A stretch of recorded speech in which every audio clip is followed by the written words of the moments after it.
ಹಳೆಯ ಚಿನ್ನದ ಒಡವೆನ ಅಧಿಕ ಬೆಲೆಗೆ ಮಾರಬೇಕೆ ಅಂದ್ರೆ ಆಟಿಕಾಗೆ ಕಾಲ್ ಮಾಡಿ 880300 ಅಟ್ಟಿಕಾ ಗೋಲ್ಡ್ ಕಂಪನಿ. ಓಕೆ, ಸಂಗೀತ ಅವರೇ, ಓವರ್ಸೀಸ್ ಪ್ಲೇಯರ್ಸ್ 4 ಜನ ಯಾರು ನಡೆಸ್ತೀರಿ? RCB ಅಲ್ಲಿ ಡೆಫಿನೆಟ್ಲಿ ಜೋಶ್ ಹೆಜಲ್ವುಡ್ ಅವರು ಬಂದೇ ಬರ್ತಾರೆ. ಅದಾದ್ಮೇಲೆ ಟಿಮ್ ಡೇವಿಡ್ ಇದ್ದೇ ಇರ್ತಾರೆ. ಅದಾದ್ಮೇಲೆ ನನ್ನ ಪ್ರಕಾರ ಶೆಫರ್ಡ್ ಅವರು ಇರ್ಬೋದು. ಅದಾದ್ಮೇಲೆ ಜೇಕಬ್ ಡಫಿ ಅಥವಾ ಫಿಲ್ ಸಾಲ್ಟ್, ಇದರಲ್ಲಿ ಇವರಿಬ್ಬರಲ್ಲಿ ಇವತ್ತು ಯಾರಾದ್ರೂ ಒಬ್ರು ಬರ್ತಾರೆ. ಜೇಕಬ್ ಡಫಿ ಅವರು ತುಂಬಾ ಚೆನ್ನಾಗಿ ಫಾರ್ಮ್ ಅಲ್ಲಿ ಇದ್ದಾರೆ. ಅವರು ಫಿಲ್ ಸಾಲ್ಟ್ ಅವರು ಸರ್ ಹೇಳಿದ್ರಲ್ಲ, ಏನಂತ ಹೇಳಿದ್ರೆ ನೀವು ಹೇಳಿದ್ರಿ ಲಾಸ್ಟ್ ಮ್ಯಾಚ್ ಅಂತ. ಲಾಸ್ಟ್ ಮ್ಯಾಚ್ ಅಲ್ಲ, ಅವರು ಪ್ರತಿದಿನ ಅಲ್ಲಿ ಪ್ರಾಕ್ಟೀಸ್ ಮ್ಯಾಚ್ ಆಗುತ್ತೆ. ಪ್ರಾಕ್ಟೀಸ್ ಮ್ಯಾಚ್ ಅಲ್ಲಿ ಯಾರು ಎಷ್ಟು ಕಾನ್ಫಿಡೆಂಟ್ ಇದ್ದಾರೆ, ಎಷ್ಟು ಅವರು ಬೇರೆಯವ್ರದ್ದು, ಈಗ ಬೌಲರ್ ಆದ್ರೆ ಎಷ್ಟು ವಿಕೆಟ್ ತೆಗಿತಾರೆ ಅಥವಾ ಬ್ಯಾಟರ್ಸ್ ಆದ್ರೆ ಎಷ್ಟು ರನ್ ಸ್ಕೋರ್ ಮಾಡ್ತಾರೆ, ಅವ್ರದ್ದು ಫಿಟ್ನೆಸ್ ನೋಡ್ತಾರೆ, ಅವ್ರು ಎಷ್ಟು ಕಾನ್ಫಿಡೆನ್ಸ್ ಆಗಿದ್ದಾರೆ, ಅದ್ರ ಮೇಲೆ ನೋಡ್ಕೊಂಡು ಅವರು ನೆಕ್ಸ್ಟ್ ಮ್ಯಾಚಿಗೆ ಕೆಪಬಲ್ ಫಿಟ್ ಅಂತ ಆ ರೀತಿ ನೋಡ್ತಾರೆ ಅವರು. ನೀವು ಲಾಸ್ಟ್ ಮ್ಯಾಚ್ ಆಗಿ 3-4 ದಿನ ಆಗಿದೆ. ಸೊ ನಮ್ದು ಕ್ವಾಲಿಫೈಯರ್ 1 ಮಂಗಳವಾರ ಆಗಿದ್ದು. ಸೊ ಆಲ್ರೆಡಿ 5 ದಿನ ಆಗಿದೆ. ಈಗ 5 ದಿನ ಪ್ರಾಕ್ಟೀಸ್ ಮಾಡದಿದ್ರೆ ಆಗುತ್ತಾ? ಇಲ್ಲ. ಸೊ ಅದಕ್ಕೋಸ್ಕರ ಇವತ್ತಾಗಲ್ಲ, ನಿನ್ನೆ ಸಂಜೆ ಎಲ್ಲ ಪ್ರಾಕ್ಟೀಸ್ ಮ್ಯಾಚ್ ಇರುತ್ತೆ. ಅದರಲ್ಲಿ ಯಾವ ರೀತಿ ಪರ್ಫಾರ್ಮ್ ಮಾಡಿದ್ದಾರೆ, ಅವ್ರದ್ದು ಎಷ್ಟು ಫಿಟ್ನೆಸ್ ಇದೆ, ಅವ್ರು ಎಷ್ಟು ರನ್ಸ್ ಮಾಡಿದ್ದಾರೆ, ಅವ್ರು ಎಷ್ಟು ವಿಕೆಟ್ ತೆಗೆದಿದ್ದಾರೆ, ಅದ್ರ ಮೇಲೆ ಅವ್ರು ನೋಡ್ತಾರೆ ಸರ್, ಯಾರು ಇನ್ ಆಗ್ತಾರೆ ಅಥವಾ ಯಾರು ಔಟ್ ಆಗ್ತಾರೆ. ಇವತ್ತು ಹೇಳಿದ್ರು ಫಿಲ್ ಸಾಲ್ಟ್ ಅವರು ನಿನ್ನೆ ಪ್ರಾಕ್ಟೀಸ್ ಮ್ಯಾಚ್ ಅಲ್ಲಿ ಚೆನ್ನಾಗಿ ಪರ್ಫಾರ್ಮ್ ಮಾಡಿದ್ರೆ ಡೆಫಿನೆಟ್ಲಿ ಅವ್ರು ಇವತ್ತು ಇನ್ ಆಗುವಂತ ಚಾನ್ಸಸ್ ಇದೆ. ವೆಂಕಟೇಶ್ ಅಯ್ಯರ್ ಅವರು ಬರ್ದೇ ಇರ್ಬೋದು, ರಿಪ್ಲೇಸ್ ಆಗ್ಬೋದು ಸರ್. ನನ್ನ ಪ್ರಕಾರ ಓವರ್ಸೀಸ್ ಪ್ಲೇಯರ್ ಆಗಿ ಇವ್ 4 ಜನ ಬರ್ಬೋದು ಸರ್. ನವೀನ್, ಈಗ ಟಾಸ್ ಗೆದ್ರೆ RCB ಏನ್ ಮಾಡಬೇಕು? ನನ್ನ ಪ್ರಕಾರ ಬ್ಯಾಟಿಂಗ್ ಮಾಡಬೇಕು. ಓಕೆ, ಬ್ಯಾಟಿಂಗ್ ಮಾಡಿ ಒಳ್ಳೆ ಸ್ಕೋರ್ ಸೆಟ್ ಮಾಡಿದ್ರೆ ಸೊ ಡೆಫಿನೆಟ್ ಆಗಿ ಅವ್ರ ಮೇಲೆ ಪ್ರೆಷರ್ ಕ್ರಿಯೇಟ್ ಮಾಡ್ಬೋದು. ಅಂದ್ರೆ ಅವ್ರ ಬೌಲಿಂಗ್ ಸ್ಟ್ರಾಂಗ್ ಇದೆ ಅಂತನಾ? ಹಾಗಲ್ಲ, ಬೌಲಿಂಗ್ ಸ್ಟ್ರಾಂಗ್ ಇದೆ ಅಂತಲ್ಲ. ಸೊ ನಮ್ಮ ಟೀಮೇ ಸೂಪರ್ ಆಗಿದೆ. ಸೊ ಏನ್ ಬಂದ್ರು ಮಾಡ್ತಾರೆ. ಸೊ ಟಾಸ್ ಗೆದ್ರೆ so big finals choose for batting, put a big score ಒಳ್ಳೆ ಒಂದು ಲಾಂಗ್ ಇನ್ನಿಂಗ್ಸ್ ಮಾಡ್ಬೋದು. ಅವ್ರು ಹೇಳಿದಲ್ಲ, ಫಸ್ಟ್ ಬ್ಯಾಟಿಂಗ್ ಮಾಡಿದ್ರೆ ಈಗ ಒಂದು ಒಳ್ಳೆ ರೀತಿಯಲ್ಲಿ ನಿಂತು ಒಂದು ಹೆಚ್ಚು ವಿಕೆಟ್ ತೆಗೆದಿದ್ರೆ ಒಂದು 240, 235 ಲಾಸ್ಟ್ ಟೈಮ್ ಮಾಡಿದ್ರಲ್ಲ ಕ್ವಾಲಿಫೈಯರ್ 1 ಅಲ್ಲಿ 254, ಅದೇ ರೀತಿಯಲ್ಲಾದ್ರೂ ಮಾಡಿದ್ದೆ ಹೌದಂತ ಆದ್ರೆ ನಾವು ಕಣ್ಣು ಮುಚ್ಕೊಂಡು ಹೇಳ್ಬೋದು ಫಸ್ಟ್ ಅವರು ಬ್ಯಾಟಿಂಗ್ ಮಾಡಿದ್ರೆ ನಾವೇ ವಿನ್ ಅಂತ. ಸ್ವೀಪ್ ಇದಾಗ್ಬಿಡುತ್ತೆ. ಅದು ಅವ್ರಿಗೆ ಏನಾಗುತ್ತೆ, GT ಅವರಿಗೆ ನರ್ವಸ್ ಆಗ್ಬಿಡ್ತಾರೆ. ಶುಭ್ಮನ್ ಗಿಲ್ ಹೇಗ್ ಗೊತ್ತಾ, ಅವರು ಪ್ರಾಕ್ಟೀಸ್ ರೂಮಿಗೆ ಹೋಗಿ ಬಂದ್ಮೇಲೆ ಅವರಿಗೆ ಅಲ್ಲಿ ಟೆನ್ಷನ್ ಆಗ್ಬಿಡುತ್ತೆ, ಅಯ್ಯೋ ಇಷ್ಟು ದೊಡ್ಡ ಇನ್ನಿಂಗ್ಸ್ ಅನ್ನು ಹೆಂಗ್ ಮಾಡೋದು ಅಂತ. ಲಾಸ್ಟ್ ಟೈಮ್ ನೋಡಿ ಕ್ವಾಲಿಫೈಯರ್ 1 ಅಲ್ಲಿ ಎಲ್ಲರೂ ಐ ಥಿಂಕ್ 92 ರನ್ಸ್ ಇಂದ ನಾವು ವಿನ್ ಆಗಿದ್ದಲ್ವಾ, ಅವರಿಗೆ ನರ್ವಸ್ ಆಗುತ್ತೆ ಸರ್, ಅವರಷ್ಟು ಇದ್ ಮಾಡಕ್ ಆಗಲ್ಲ. ಸೊ ಒತ್ತಡದಿಂದ ವಿಕೆಟ್ ಪ್ರೆಷರ್ ಕ್ರಿಯೇಟ್ ಆಗೇ ಆಗುತ್ತೆ. ಹೌದು. ಓಕೆ, ವಿರಾಟ್ ಕೊಹ್ಲಿ ಅವರು ಇವತ್ತು ಎಷ್ಟು ನೋಡಿಬಹುದು ನಿಮ್ ಪ್ರಕಾರ? 100 ಸೆಂಚುರಿನೇ. ಸೆಂಚುರಿ ಮಾಡ್ಬೋದು. ಸೆಂಚುರಿ ಮಾಡಿದ್ರೆ ನಮ್ಗೆ ಇಷ್ಟ. ಅವಾಗ ಏನು, ಅವರು ಅಷ್ಟು ಎಕ್ಸ್ಪೀರಿಯನ್ಸ್ ಇದ್ದಾರೆ, 2 ಜನರೇಷನ್ ನಾಲೆಜ್ ಇದೆ, ಎಕ್ಸ್ಪೀರಿಯನ್ಸ್ ಇದೆ. ಅವರಿಂದ ಸೆಂಚುರಿ ಬಂದು ನಾವು ವಿನ್ ಆದ್ರೆ ಅದರಷ್ಟು ಒಂದು ಗಿಫ್ಟ್ ನಮ್ಗೆ ಡೆಫಿನೆಟ್ಲಿ ಅಲ್ಲ. ಹಾಗಂತಲ್ಲ, ಅದನ್ನ ನಾವು ಓವರ್ ಕಾನ್ಫಿಡೆಂಟ್ ಇರಬಾರ್ದು. ನಾವು ಆಗ್ಬೇಕು, ಆಗ್ತೀವಿ ಅನ್ನೋದು ಬೇರೆ. ಬಿಕಾಸ್ ಈಗ RCB ಟೀಮ್ ಅಥವಾ RCB ಫ್ಯಾನ್ಸ್ ಏನಂತ ಅಂದ್ರೆ ಲೈಕ್ ಯೂತ್ ಆಗ್ಬೋದು, ನಮಗಾಗ್ಬೋದು, ಒಂಥರ ಮೆಸೇಜ್ ಕೊಟ್ಟಂಗೆ. ಹೌದು, ನಮ್ಮ ಡ್ರೀಮ್ಸ್ಗೆ ನಾವು ಎಷ್ಟು ಲಾಯಲ್ ಆಗಿರ್ತೀವಿ ಅನ್ನೋದಕ್ಕೆ.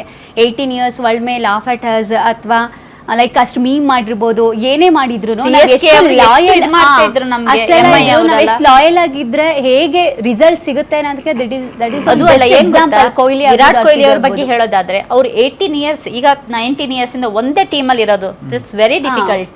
ಯಾಕಂತ ಹೇಳಿದ್ರೆ ಅವ್ರು ಎಷ್ಟೇ ಹೋಗ್ಲಿ 18 years ತನಕನೂ ನಾವು ವೇಟ್ ಮಾಡ್ತಾ ಇದ್ವಿ, ವಿನ್ ಆಗುತ್ತೆ ವಿನ್. ಅವ್ರಿಗೆ ಹಾಗಾದ್ರೆ ಎಷ್ಟು ಪ್ರೆಷರ್ ಇರ್ಬೋದು, ಏನು ನೀನ್ ಒಂದು ಲೂಸ್ ಟೀಮ್ ಅಲ್ಲಿ ಇದ್ಯಾ ಎಲ್ಲ ಎಷ್ಟು ಜನ ಕೇಳಲ್ಲ. ಅಷ್ಟು ದೊಡ್ಡ ವರ್ಲ್ಡ್ ಪ್ಲೇಯರಿಗೆ, ಇಂಟರ್ನ್ಯಾಷನಲ್ ಪ್ಲೇಯರಿಗೆ ಡ್ರೀಮ್ಗೆ ಹೇಗಿರುತ್ತೆ ಅನ್ನೋದಕ್ಕೆ, ಸಕ್ಸಸ್ ಹೇಗೆ ತಂದ್ಕೊಡುತ್ತೆ ಅನ್ನೋದಕ್ಕೆ RCB ಫ್ಯಾನ್ಸ್ ಇರಬೇಕು ಅನ್ನೋದು ವೆರಿ ಇಂಪಾರ್ಟೆಂಟ್. ಒಬ್ಬ ಪ್ಲೇಯರ್ಗೆ ಅಥವಾ ಯಾವುದೇ ಒಂದು ಕ್ರಿಕೆಟ್ ಫ್ರಾಂಚೈಸಿ ಅವರಿಗೆ ಪೇಷನ್ಸ್ ಇರಬೇಕು. ಯಾರೋ ಅವ್ರು ವಿನ್ ಆದ್ರೂ ಇವರು ತಕತೈ ಕೊಣೋದಕ್ಕಲ್ಲ, ಪೇಷನ್ಸ್ ಇರಬೇಕು. ಮತ್ತೆ ಕನ್ಸಿಸ್ಟೆನ್ಸಿ ಆಗಿ ಪ್ರಾಕ್ಟೀಸ್ ಮ್ಯಾಚ್ ಅದನ್ನೆಲ್ಲ ನೋಡ್ಕೊಂಡು ಪ್ಲೇಯರ್ ಎಷ್ಟು ಫಿಟ್ ಇದ್ದಾರೆ ಅದನ್ನ ನೋಡ್ಕೊಂಡು ನಾವು ಅಂದ್ರೆ ಅವ್ರು ಇದ್ ಮಾಡ್ಬೇಕು. ಇನ್ನೇನ್ ಕೆಲವೇ ನಿಮಿಷಗಳಲ್ಲಿ ಟಾಸ್ ಕೂಡ ಆಗುತ್ತೆ. ಎಲ್ಲರೂ ಅದ್ರ ಮೇಲೆ ಕಣ್ಣಿಟ್ಟಿದ್ದಾರೆ. 5 ನಿಮಿಷ, ಜಸ್ಟ್ 5 minutes. ಸೊ ಟಾಸ್ ಆದ್ರೂ ಅಂತೂ ಅಂದ್ರೆ ಈಗ GT ಅವ್ರಿಗೆ ಟಾಸ್ ಇಂಪಾರ್ಟೆಂಟ್ ಅಂತ ಅನ್ಸುತ್ತೆ ನನ್ನ ಪ್ರಕಾರ. ನಮ್ಗಿಲ್ಲ, ನಮ್ಗೆ ಏನ್ ಬೇಕಾದ್ರೂ ನಾವು we are the winner already ಆಗಿದೆ. ಡಿಸ್ಕಸ್ ಮಾಡ್ದಂಗೆ ಸೊ ನಾವು ಟಾಸ್ ಸೋತ್ರೇನೆ ಬೆಟರ್. ಅವ್ರು ಏನ್ ಕೊಡ್ತಾರೋ ಅದನ್ನ ನಾವು ತಗೊಂಡೇ ಬಿಟ್ಟು ಡೆಫಿನೆಟ್ಲಿ ಚೇಸಿಂಗ್ ತಗೊಳ್ತಾರೆ, ನಾವು ಬ್ಯಾಟಿಂಗ್ ಮಾಡ್ತೇವೆ. ನೋಡಿ ಬೇಕಾದ್ರೆ ಇನ್ನೊಂದು 2 minutes ಅಲ್ಲಿ ಗೊತ್ತಾಗುತ್ತಲ್ಲ. ವಾಸಕಿ ಸರ್, ಈಗ ಎಷ್ಟು ಸ್ಕೋರ್ ಬರ್ಬಹುದು ಅಕಸ್ಮಾತ್ ಆಗಿ ಯಾರೇ ಫಸ್ಟ್ ಬ್ಯಾಟಿಂಗ್ ಮಾಡಿದ್ರು ಎಷ್ಟು ಸ್ಕೋರ್ ಒಳ್ಳೇದು ಟಾರ್ಗೆಟ್? ಇವಾಗ 200 ಅನ್ನೋದು ಒಂಥರ ಈ ಒಂಥರ Normal car score. For granted ಆಗ್ಬಿಟ್ಟಿದೆ. ಒಂದು ಟೈಮ್ನಲ್ಲಿ ಸರ್ ಅಪ್ಡೇಟ್ ಬರ್ತಾ ಇದೆ. ನಮ್ಮ RCB ಫೈನಲ್ ಪಂದ್ಯದಲ್ಲಿ ಟಾಸ್ ಗೆದ್ದಿದೆ. ಟಾಸ್ ಗೆದ್ದು ಬ್ಯಾಟಿಂಗ್ ಬೌಲಿಂಗ್ ಆಯ್ಕೆ ಮಾಡ್ಕೊಂಡಿದೆ. ಬೌಲಿಂಗ್ ಆಯ್ಕೆ ಮಾಡ್ಕೊಂಡಿದೆ. ನಮ್ಮ RCB ಟಾಸ್ ಗೆದ್ದು ಬೌಲಿಂಗ್ ಆಯ್ಕೆ ಮಾಡ್ಕೊಂಡಿರೋದು. ಟಾಸ್ ಗೆದ್ದಂತ RCB ಫೀಲ್ಡಿಂಗ್ ಆಯ್ಕೆ ಮಾಡ್ಕೊಂಡಿದೆ. ಒಳ್ಳೆ ಸೂಚನೆನೇ ಇದು RCBಗೆ. ಅದು ಏನಂತ ಹೇಳಿದ್ರೆ ಇವ್ರು ಹೇಳಿದ್ರಲ್ಲ, ಚೇಸಿಂಗ್ ತಗೊಂಡ್ರು ನಾವು ಸೆಕೆಂಡ್ ಟೈಮ್ ಇದು ಮಾಡುವಾಗ ಬ್ಯಾಟಿಂಗ್ ಮಾಡುವಾಗ ಡ್ಯೂ ಫ್ಯಾಕ್ಟರ್ ಬರುತ್ತೆ. ಅದು ಸೆಕೆಂಡ್ ಟೈಮ್ ಬ್ಯಾಟಿಂಗ್ ಮಾಡುವವರಿಗೆ ಫೇವರೇಬಲ್ ಆಗಿರುತ್ತೆ.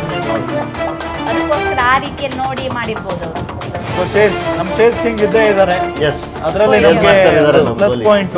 ಒಂದು ವ್ಯೂವರ್ಸ್ ಏನು ತಿಳ್ಕೋಬೇಕು ಗೊತ್ತಿರುತ್ತೆ ಈಗಾಗಲೇ, ಪ್ರತಿಯೊಬ್ಬರಿಗೂ ಎಷ್ಟು ನಾಲೆಜ್ ಇದೆ. ಏನಂತಂದ್ರೆ ಯಾವುದೇ ಒಂದು ನಿರ್ಧಾರ ತಗೋಬೇಕು ಅಂದ್ರೆ ವಿಪರೀತ ಯೋಚನೆ ಮಾಡ್ರಿ, ಕೂಲಂಕುಷವಾಗಿ ಯೋಚನೆ ಮಾಡಿ ಯಾವುದೋ ಒಂದು ಸಡನ್ ಆಗಿರೋ ಒಂದು ನಿರ್ಧಾರ ಅಥವಾ ಹೋದ ಮ್ಯಾಚ್ ಗೆದ್ವಲ್ಲ ಅದಕ್ಕೆ ತೊಗೊಂಬಿಡೋಣ ಆ ಥರದ್ದೆಲ್ಲ ಇರಲ್ಲ.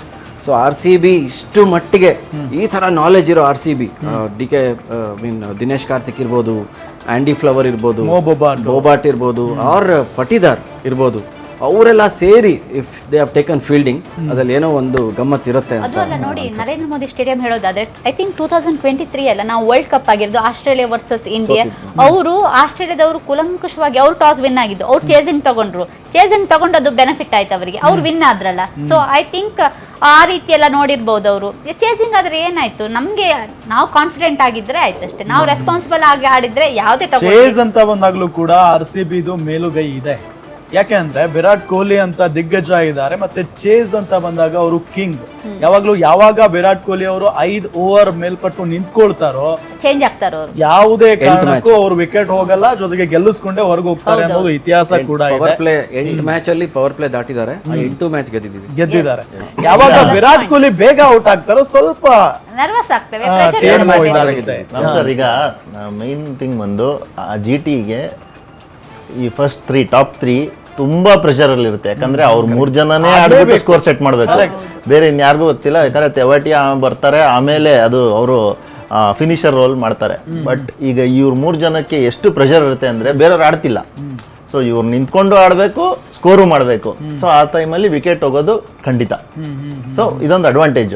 ಸೊ ಒಳ್ಳೆ ಯೋಚನೆ ಮಾಡಿ, ಯಾಕಂದ್ರೆ ಅವರು ಎಲ್ಲದನ್ನೂ ಕನ್ಸಿಡರ್ ಮಾಡಿರ್ತಾರೆ. ಗ್ರೌಂಡ್ ಕಂಡೀಷನ್ಸ್ ಆಗಲಿ, ಆಮೇಲೆ ಗ್ರೌಂಡ್ ಡೈಮೆನ್ಷನ್ಸು, ಆಮೇಲೆ ಡ್ಯೂ ಫ್ಯಾಕ್ಟರ್ ಇರುತ್ತೆ. ಸೊ ಎಲ್ಲನೂ ಕನ್ಸಿಡರ್ ಮಾಡ್ತಾರೆ. ಸೊ ಅದಕ್ಕೆ ಅದಾದ್ಮೇಲೆ ತಗೊಳ್ತಾರೆ. ನಾವೇನು ಕುತ್ಕೊಂಡು ಹೇಳ್ಬಿಡ್ತೀವಿ ಬ್ಯಾಟಿಂಗ್ ತಗೊಂಡು ಹೊಡ್ಬಿಡ್ಬೇಕು ಅಂತ. ಬಟ್ ಎಲ್ಲಾನು ಕನ್ಸಿಡರ್ ಮಾಡ್ಕೊಂಡು ಇಲ್ಲ, ಅದು ಇವತ್ತು ಫೈನಲ್ ಅಲ್ವಾ, ಸಿಕ್ಕಾಪಟ್ಟೆ ಯೋಚನೆ ಮಾಡ್ಬೇಕು ಸರ್. ಒಂದು ಚೂರು ನಿಮ್ಮ ನಿರ್ಧಾರ ಆಚೆ ಈಚೆ ಆದ್ರೆ ಅದು ನಿಮ್ಮನ್ನ ಸೋಲ್ಸಿ ಬಿಡ್ಬೋದು. ಇಲ್ಲಿ ತನಕ ನಾವು ಎಫರ್ಟ್ ಹಾಕಿದ್ದೇವೆ, ಇಷ್ಟು ಸ್ಟ್ರಗಲ್ ಮಾಡಿದ್ದಾರೆ. ಎಲ್ಲಾದ್ರೂ ಇವತ್ತು ಒಂದು ನಾವು ಟಾಸ್ ವಿನ್ ಆದ್ವಿ ಅಂತ ನಾವು ಬ್ಯಾಟಿಂಗ್ ತಗೊಂಡು ಅವ್ರದ್ದೇನೋ ಇರ್ಬೋದು ಅದರದ್ದು. ಇವ್ರು ಹೇಳಿದ್ರಲ್ಲ, ಡೆಫಿನೆಟ್ಲಿ ಇವತ್ತು ಮಿಕ್ಸ್ಡ್ ಸಾಯಿಲ್ ಅಂತಲ್ಲ, ಮಿಕ್ಸ್ಡ್ ಸಾಯಿಲ್ ಪಿಚ್ ಅಂತೆ. ಹೌದು, ಸ್ವಲ್ಪ ಮಟ್ಟಿಗೆ ಅವರು ಪಿಚ್ಚಲ್ಲಿ ಏನಾದರೂ ಒಂದು ಸ್ಪೈಸೋ ಏನೋ ಒಂದು ಮಾಯ್ಶ್ಚರ್ ಏನೋ ಕಂಡಿರುತ್ತೆ.